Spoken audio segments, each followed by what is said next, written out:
대한민국 위기에 능숙하게 맞설 지도자가 필요하다며 트럼프 관세 폭탄과 미중 패권 전쟁 속에 분열의 대한민국을 하나로 묶을 적임자라고도 치켜세웠습니다. 당초 현역 의원 50여 명이 공동성명을 발표할 예정이었지만 당사자 결단에 앞서 섣부른 집단 행동을 자제해달라는 원내 지도부 당부에 따라 성명은 보류됐습니다. 대신 사무총장까지 지냈던 당 중진이 나서 한덕수 차출론을 공개 요구한 겁니다. 한 총리가 당장 국민의힘 경선에 뛰어들 가능성은 낮아 보입니다. 총리실 관계자는 출마 여부에 대한 입장은 없다고만 밝혔습니다. 대신 당내에선 한 총리가 적당한 시점 무소속으로 출마해 국민의힘 후보와 단일화할 거란 이른바 시나리오가 거론되고 있습니다. 친한동훈계 김종혁 전 최고위원은 거대한 음모가 경선판을 뒤덮고 있다며 물러난 대통령과 여사의 측근들이 각본을 썼을 가능성이 있고 감독은 친윤 지도부, 주연은 한덕수 총리라고 날을 세웠습니다. 국민의힘 대권 주자들도 일제히 불편함을 드러냈습니다. 이런 문제들을 해결하는데 총력을 집중해도 사실은 버거운 그런 형편입니다. 따라서 저는 거기에 집중하시고 대통령 대행 역할에 집중해달라. 당 일각에서 한 총리를 흔들고 있다. 대선을 공정하게 관리하는 게 한 총리에게 주어진 소명이라고 견제구를 던졌습니다. 다른 정당들은 내란 수계와 내란 대행은 독인 객인이다. 대권 노름에 빠졌느냐. 윤석열 사태를 겪고도 아무 바짓가랑이든 붙잡는 앵벌이 근성을 못 버렸냐고 한 총리와 국민의힘을 함께 비판했습니다. MBC 뉴스 김민영입니다. 국회가 오늘부터 사흘간 대정부 질문에 들어갑니다. 첫날인 오늘 정치, 외교, 통일, 안보 분야 대정부 질문을 진행할 예정인데요. 한덕수 총리의 대통령목 헌법재판관 후보자 지명과 공직자 줄탄핵 소추 등을 놓고 여야 간 공방이 예상됩니다. 정부가 오늘부터 안전취약시설물의 안전관리 실태를 일제 점검합니다. 행정안전부는 오늘 6월 13일까지 중앙부처, 지방자치단체 등과 함께 2025년 집중안전점검을 실시하는데요. 점검 대상은 총 22,884개소로 다중이용시설과 숙박시설, 공사 현장 등 사고 우려나 국민적 관심이 높은 시설물입니다. 법무부가 오늘부터 77일 동안 불법 체류 외국인 정부 합동단속에 나섭니다. 이번 단속은 경찰청과 고용노동부, 국토부, 해양경찰청과 함께하는 단속으로 중점 분야는 마약, 불법 입국, 불법 취업 알선 등인데요. 정부는 위반자에게 범칙금 부과나 강제 퇴거, 입국 금지 등의 엄중 조치를 취할 계획이라고 밝혔습니다.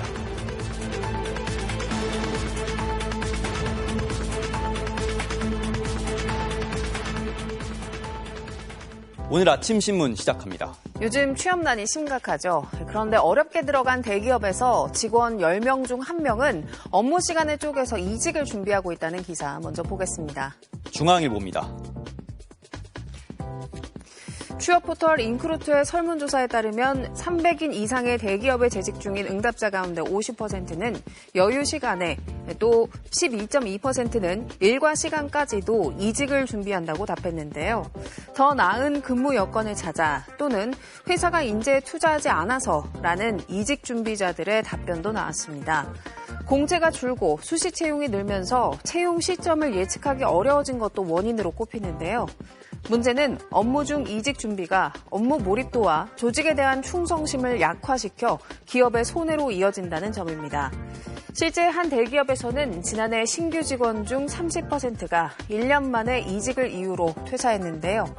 많은 기업들이 저연차 직원의 이탈을 줄이기 위해 복지를 확대하거나 입사 후 적응 교육을 실시하는 등의 노력을 하고 있다고 합니다. 다음은 조선일보입니다. 최근 초등학생을 중심으로 각종 호신, 안정용품 사용이 크게 늘고 있다는 기사입니다. 학교 안팎에서 사고 소식이 끊이지 않자 학부모들 사이에서 내 아이는 스스로 지키자면서 안정용품 구입이 유행처럼 번지고 있다고 합니다. 검찰에 따르면 13세 미만 아동 대상 폭행과 성폭력 등 강력 범죄는 2019년 1,500여 건에서 2023년 1,700여 건으로 5년간 13%가 증가했고요. 유괴도 48% 늘었습니다. 초등학생들은 범죄자를 만났을 때 대항할 수 있는 호신 도구뿐 아니라 주변의 위험 상황을 알리는 휴대용 경보기를 가방에 매달고 다니고 부모에게 실시간 자녀 위치를 알려주는 초소형 위치 추적기 등을 챙겨다니는 상황입니다. 교육계에선 학교 안팎의 안전망 구축이 필요하다는 목소리가 나오고 있는데요. 미국에선 경찰관이 초등학교에 상주해 있고 일본은 퇴직 경찰관이 학교 주변을 주기적으로 순찰하고 위해 요소를 점검한다고 합니다. 이어서 서울신문입니다. 전입신고는 임차인이 새로운 거주지로 옮길 때 이를 관할기관에 알리는 법적 절차로 주택보증금을 보호하는 안전장치인데요. 한두 푼이 아까운 대학생이나 사회초년생을 상대로 보증금이나 월세를 깎아주는 대신 전입신고를 하지 않도록 하는 꼼수가 늘고 있다고 합니다. 부동산 거래 플랫폼에서 어제 기준 전입신고 가능 여부가 표기된 서울의 오피스텔 월세 매물 중 21%가 전입신고 불가를 내걸고 있었는데요. 임대인들의 이 같은 꼼수는 세금 때문이었습니다. 오피스텔을 분양받을 때 업무용으로 사업자 등록을 하면 부가가치세를 환급받을 수 있어서 실제는 주거용으로 활용하면서 세금은 저렴한 업무용으로 내는 건데요. 특히 업무용 오피스텔은 임대인의 보유 주택 수에도 포함되지 않아 많게는 수천만 원의 종합부동산세와 양도소득세를 아낄 수가 있습니다. 전입신고를 막는 특약이 전세 사기를 부추기는 요인으로 지목되고 있는 만큼 강력한 처벌과 실효성 있는 단속이 우선돼야 한다는 목소리가 나옵니다. 다음은 동아일보입니다. 올해 정부의 예산 삭감 때문에 중증 외상 환자 전담 전문 인력 양성 사업이 중단될 위기에 빠졌다가 간신히 되살아났는데요. 정작 지원 사업에 참여할 전문의 모집은 난항을 겪고 있습니다. 보건복지부는 외상학 세부 전문의를 취득할 전임의 7명에게 1인당 연간 총 1억 2,400만 원을 지원하기로 하고 모집 공고를 냈지만 2명만 신청했는데요. 결국 공고를 연장했습니다. 복지부는 사업을 다시 진행하면서 지원율을 높이기 위해 수련기관을 기존 5곳에서 17곳으로 늘리고 응급의학과와 마취통증의학과 전문의도 지원할 수 있도록 했지만 효과가 나타나지 않고 있습니다. 열악한 외상센터 근무 환경으로 인력 양성이 더뎌지면서 권역 외상센터 위기가 심화할 것이란 우려가 나오고요. 예산 확보와 함께 업무 환경 개선 등 유인책이 필요하다고 의료계는 지적했습니다. 끝으로 지역신문 기사 보겠습니다. 대구신문인데요. 안동시가 산불 피해로 삶의 터전을 잃은 이재민들의 주거 지원을 위해 선진 이동주택 설치를 서두르고 있다는 기사입니다. 안동 지역은 산불로 현재까지 약 1,400여 채의 주택이 피해를 입었는데요. 선진 이동주택 지원을 신청한 주민은 900명을 넘었습니다. 선진 이동주택은 3인 기준으로 한 세대당 한 동이 공급되고 싱크대와 옷장, 신발장, 에어컨, 바닥 난망 등이 기본 제공됩니다. 안동시는 부지가 확정된 지역부터 공사를 실시해서 4월 중 선진 이동주택 설치 공사를 완료하고 입주를 지원할 계획이고요. 한국토지주택공사와 함께 공공임대주택을 활용한 긴급 주거 지원도 병행하고 있다고 신문은 전했습니다. 지금까지 오늘 아침 신문이었습니다. 인터넷과 SNS에서 화제가 된 소식들 알아보는 투데이 와글와글입니다. 심정지 환자의 생사를 결정짓는 골든타임은 단 4분에 불과한데요. 갑작스러운 심정지로 생사를 오가는 시민을 살린 순간 함께 보시죠.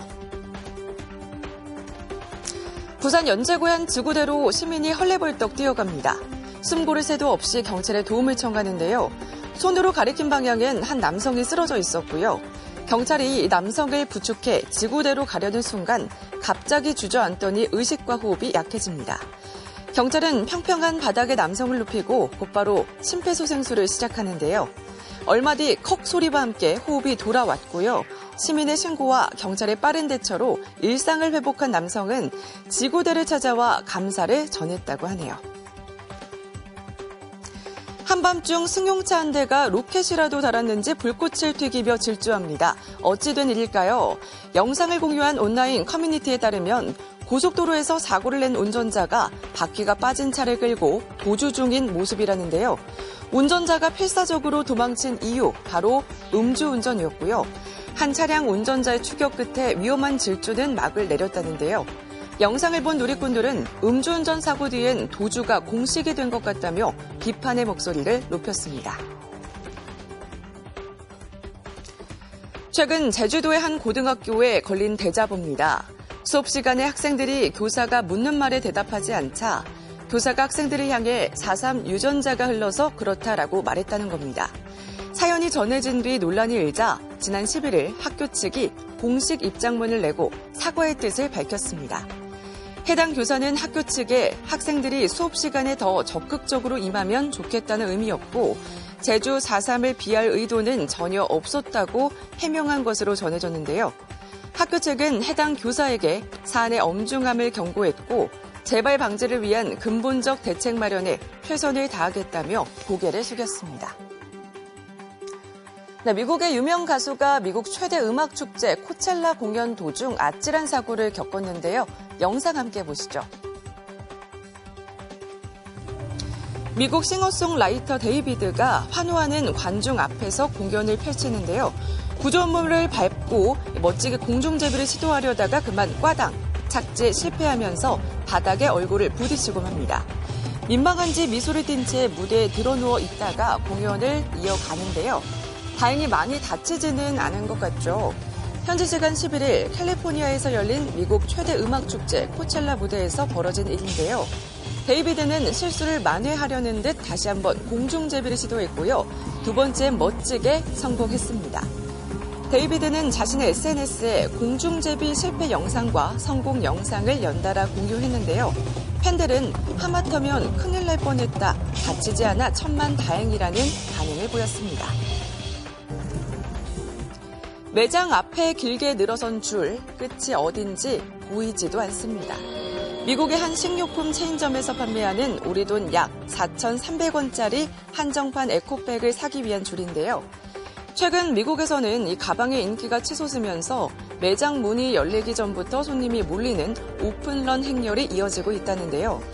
한정판이라 희소성이 있는 데다가 디자인도 예쁘고 가격까지 저렴한 게 인기의 비결. 매장에서는 내놓자마자 품절 사태가 빚어지고요.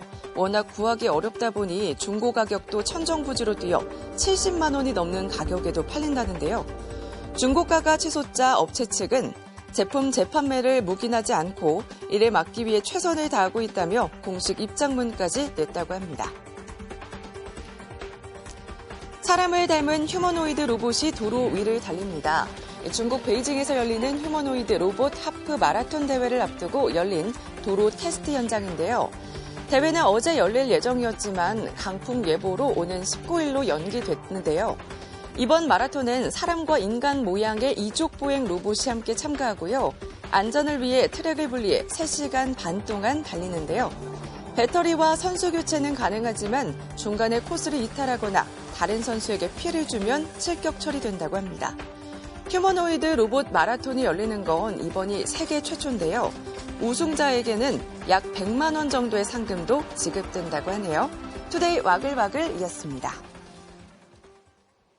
종이 교과서를 대신하는 AI 디지털 교과서는 한 해 1조 원이 넘게 들어갑니다. 그런데 여전히 교육적 효과와 부작용에 대한 논란이 많은데 실제 현장에선 어떤지 재은효 기자가 취재했습니다. AI 디지털 교과서 도입 한 달 만에 교육부가 수업 현장을 공개했습니다. 대구의 한 초등학교 3학년 수학 시간. 1 더하기 5 더하기 6을 하면 얼마나 될까? 12가 되네요. 자, 12가 되면? 학생들이 태블릿을 이용해 직접 만든 문제들을 친구들과 공유하며 풀어봅니다. 이 학교는 영어 수업에서도 종이 교과서가 사라졌습니다. Yes, I'm thirsty. Do we have water? AI 교과서에 사활을 걸어온 이주호 사회부 총리는 수업 현장을 둘러본 뒤 만족감을 나타냈습니다. 전혀 문제 없이 아주 능숙하게 쓰는 모습을 보니까 정말 이 정책이 현장에 이제 드디어 뿌리를 내리겠구나 하는. 그러나 전국 초중고 가운데 AI 교과서를 채택한 곳은 33%에 불과합니다. 이 부총리가 찾은 대구 지역만 98%로 압도적인 채택률을 볼 뿐입니다. 그나마 AI 교과서를 도입한 곳의 학생들 중 접속 계정에 가입한 학생도 70%에 머물러 있습니다. 아직 10명 중 3명은 사용도 못 해봤다는 뜻입니다. 가입부터 난관이기 때문입니다. 종이로 출력된 학생 개인정보 제공 동의서 여러 장을 일일이 학교에 내야 하는 등 가입에만 보름이 걸린 학교도 있습니다. 디지털 원패스 가입해야 되고 그 다음번에 동의서는 교과마다 받아야 되니까 막 다 받으면 막 4장, 6장 막 이래요. 교실의 인터넷 연결 문제부터 접속 오류, 시스템 불안정 등 시행 초기부터 불편이 잇따르고 있습니다. 교사가 학생 개인의 단말기를 통제할 수 없어 수업 중 게임이나 검색을 하기도 합니다. 그거보다 걸리대가 있었죠. 애들이 화면 분할을 해버리면 제가 화면 제어를 해도 사실은 통제가 안 되는? 디지털 교재를 수업에 활용하는 기존의 이른바 에듀테크와 별 차이를 못 느끼겠다는 평가도 있지만 정부는 잘 될 거라고만 합니다. 너무 일찍 도입된 것 아니냐는 논란 속에 이주호 부총리는 사우디에서 열린 국제행사에 참석해 AI 교과서 등을 주제로 강연했습니다. MBC 뉴스 재은유입니다. 일선에선 당장 학기 말 초등학교 학생 평가부터 전통적인 종이 시험지 대신 컴퓨터 기반 평가가 도입되고 있습니다. 하지만 학교 현장에선 교과서뿐 아니라 시험까지 컴퓨터로 봐야 하냐는 우려가 나오고 있습니다. 허연호 기자입니다. 시험 시작 버튼을 누르면 노트북 화면에 19개의 시험 문제가 등장합니다.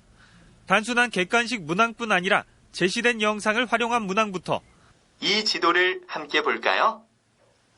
황해도에서는 선긋기나 도형 맞추기 등 출제된 문제의 방식도 다양합니다.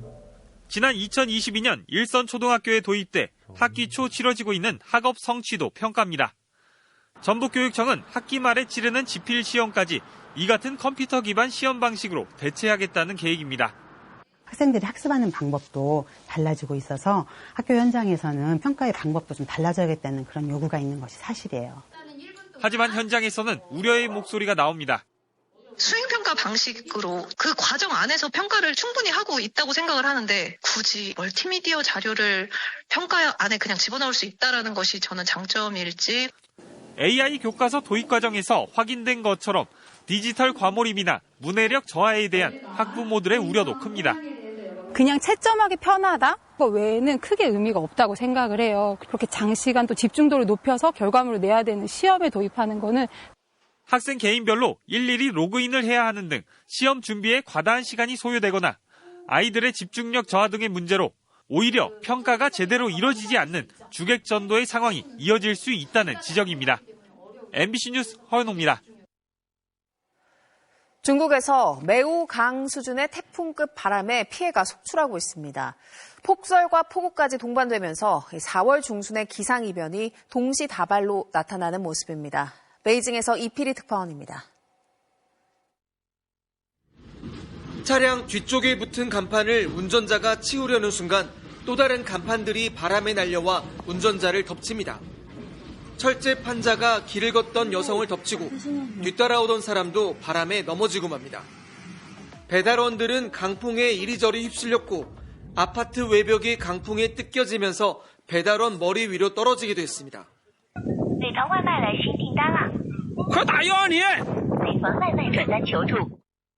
중국 수도 베이징과 허베이성 등 중국 북부 지역에는 지난 금요일 저녁부터 돌풍이 불고 있습니다.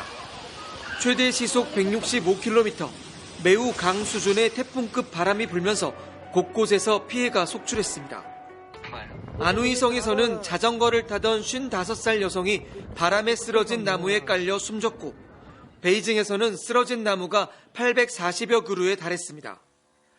베이징시 당국은 두 번째로 높은 주황색 강풍 경보를 발령했고 체중이 60kg 이하의 사람은 바람에 날아갈 수 있다고 경고했습니다.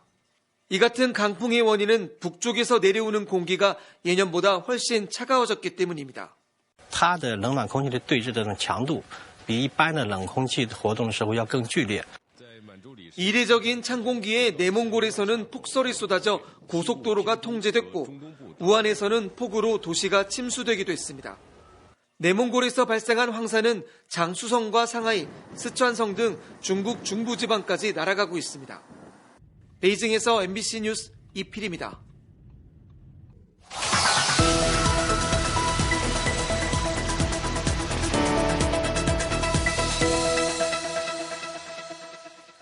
월요일 아침 비젠 트렌드입니다.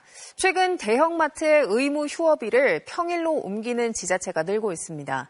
온라인 쇼핑 시대가 되면서 불리해진 오프라인 유통업체의 규제를 완화해주고 골목 상권과의 상생 방안도 모색하고 있는데 조기 대선 전국이 변수로 떠오르고 있습니다. 박성원 기자입니다. 서울 강서구의 한 기업형 슈퍼마켓. 이 슈퍼마켓이 있는 곳은 다름 아닌 전통시장 한복판입니다. 동네 주민 입장에선 전통시장과 마트를 한꺼번에 이용할 수 있어 만족도가 큽니다. 시장 갔을 때 이제 제철 상품이나 뭐 생선이나 이런 거 보고 여기 같은 경우에는 아무래도 우선 세일하는 거 위주로도 보고. 인근 시장 상인들 사이에서도 긍정적인 평가가 많습니다. 대형마트를 통해 시장으로도 손님을 끌어들일 수 있다는 겁니다. 저는 마트가 앞에 있어가지고 여기 계약을 하고 들어갔던 거거든요. 뭐 단점도 있겠지만 장점이 더 많다고 저는 생각을 해요. 그러다 보니 전통시장 입장에선 손님이 많은 주말에 인근 마트 문을 열게 하고 차라리 평일에 문을 닫는 게 낫다는 인식이 생기고 있습니다.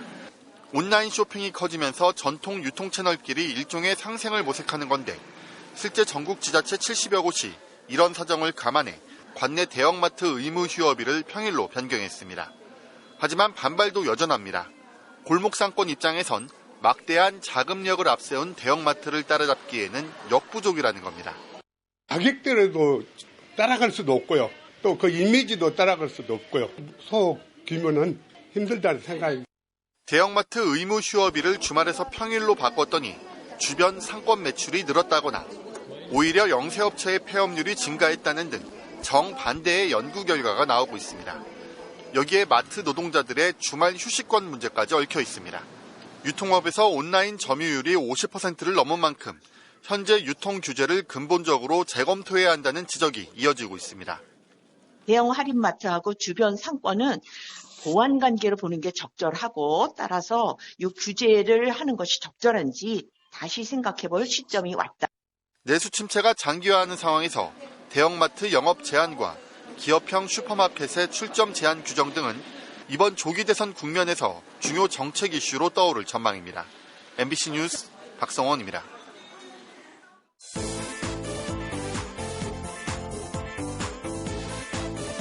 문화나 플러스입니다. 올봄 화려하게 등장한 신인 그룹이죠. 키키가 엉뚱발랄한 매력으로 대중을 사로잡고 있습니다.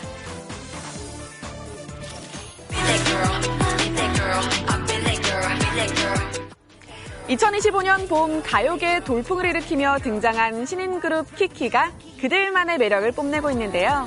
마치 뉴질랜드의 한 초원 같은 풍경에서 5멤버가 건초더미 위에 올라가 춤을 추기도 하고요. 농촌 비닐하우스에서 속사포 같은 랩과 손전등을 든 채 신나는 댄스를 선보이기도 합니다. 그야말로 자연스러운 모습 그 자체를 보여주고 있는 건데요. 소재로는 무당벌레부터 아기 돼지까지 자연 친화적인 대상들을 출연시켜 엉뚱발랄하고 자연 친화적인 매력을 더하고 있습니다.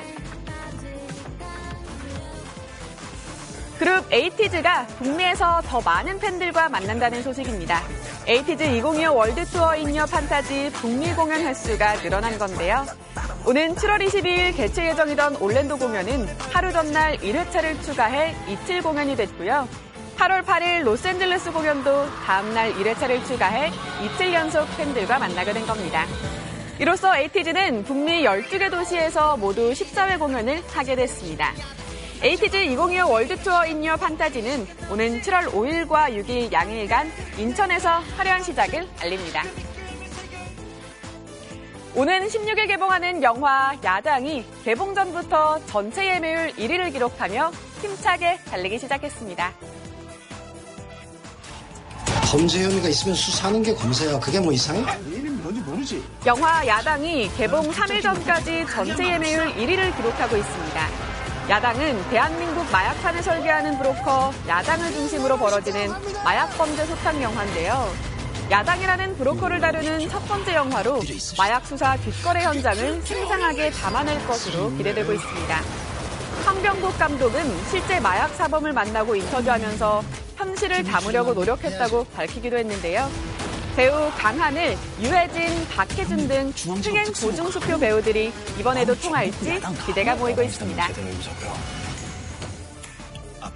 달리는 KTX 객실안 모니터에 그룹 에스파의 카리나가 갑자기 나타났는데요. 팬들이 자발적으로 준비한 새로운 생일 축하 광고였다고 합니다. 약 20초 분량의 영상에는 카리나의 다채로운 모습들과 함께 지민의 모든 것을 사랑합니다. 생일 축하합니다 카리나 등의 문구가 등장했습니다. 지난 8일부터 시작된 카리나의 생일 축하 광고는 전국을 누비는 KTX 내부에 설치된 5천여 개의 모니터에 노출되고 있고요. 오늘까지 진행된다고 합니다. 팬들의 스타를 향한 애정이 KTX를 타고 전국을 누비고 있네요.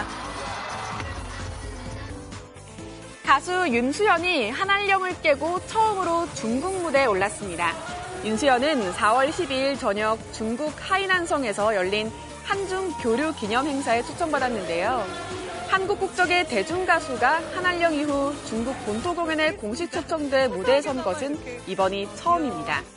이번 공연에서 윤수연은 대표곡 천태만상을 한국어로 부르는가 하면 중국곡 천민미를 유창한 중국어로 불러 현지의 호응을 이끌어냈습니다. 윤수연은 무대에서 이번 공연을 위해 중국어도 공부했다며 한중 양국은 서로에게 소중한 이웃이라고 말했는데요. 이번 무대는 중국 내 K문화 공연이 재개될 가능성을 보여주는 무대로 평가되고 있습니다. 지금까지 문화하나 플러스였습니다. 출근길 서울 지방은 잠시 소강 상태를 보이고 있고요. 이처럼 하늘에는 구름만 잔뜩 끼어 있는데요. 도로 곳곳이 미끄럽기 때문에 조심해서 이동하셔야겠습니다. 현재 레이더를 보시면 그 밖에 전국 많은 지방에 비와 눈이 내리고 있습니다. 강원도와 경남 합천 지역에는 대설주의보가 발령 중에 있는데요. 앞으로 백령도 쪽에 보이는 비 눈구름이 발달해 들어오면서 전국에 영향을 주겠습니다. 예상 적설량은 강원 산간에 3에서 8cm, 경기 북동부 등 내륙에 1에서 많게는 5cm가량의 눈이 더 내려 쌓일 수 있겠고요. 서울에는 주로 비로 오락가락 내리겠습니다. 또 벼락과 돌풍이 동반되거나 우박이 떨어지는 곳도 있겠습니다. 또 찬바람이 기온을 크게 끌어내리고 있습니다. 현재 대관령의 수온주가 영하 1.3도, 서울도 2.9도의 체감온도는 더 낮은 상태고요. 낮 동안에도 쌀쌀한 만큼 보온에 신경을 쓰셔야